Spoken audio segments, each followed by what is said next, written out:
So yesterday I was having a conversation with my husband about how a lot of people look at the word and some of the things the word instructs us to do as keeping us hostage, but not realizing that the very things that God has instructed us to do is for our protection, because our human desires and the things that we do, in the end, if we're not obedient to it, it's going to impact us. I'm here trying to think of an example to give you, because I think the one that we were talking about yesterday will not make sense to a lot of you. But when you look at the instruction, even if you just take it for yourself and looking at, okay, the God is telling me to do this, how does it benefit me in the end? It's not about the other person. It's how it's going to grow you into a better individual representing Christ. And then this morning in my devotional time, something that came out in my reading, it says, obedience can feel a lot like striving if we're doing it to earn something instead of doing it in response to the God who loves us despite ourselves. And that kind of just furthered my point, because when we start looking at the word and saying, God said to do this, and I'm just going to be obedient to it, and I'm doing it because I want this blessing, or I'm doing it because, whatever. Most of it is because I want something from God. God, I do this so you can do this for me. It's going to feel like striving. But when you let go of that and you do it in response to just who God is and knowing that he knows that there's better for us in relationship.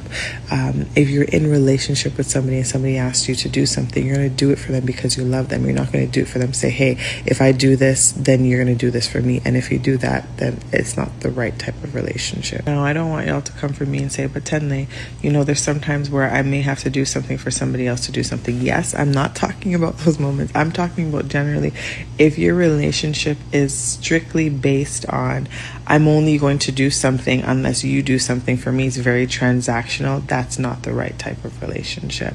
And that's where the obedience comes in. It's somebody asking you to do something. I'm going to be obedient to it. God, I'm going to be obedient to it because I know that he wants and loves me, because he has done for me what I don't deserve.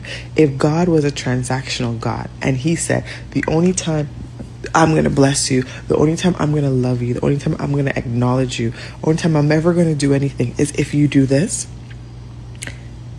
then I can understand what you're saying. But he's not that God. He loved you and chose you and still wants to be with you and everything despite you being obedient. Okay, so this is the last thing I'm going to say. If you go back to scripture, Old Testament, and you look at the Israelites, right?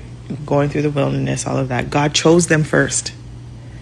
It talks about him choosing them first, and he speaks of his love for them and his care for them. He cares, he provides, he does all of that for them. He delivers them. He did all of that. They didn't do anything, and he chose them. And then after he said all of this stuff about how he feels about them, feels about them, how he loves them, how he cares for them, how he did the deliverance of them to bring his people out of slavery, then he gave them the instructions. He didn't ask for them to do first in order for him to do. No, God is the purest example of how we are supposed to be, is sacrificial. We give not just because somebody else gave. We do not because somebody else did. We are the representation of Christ. So what did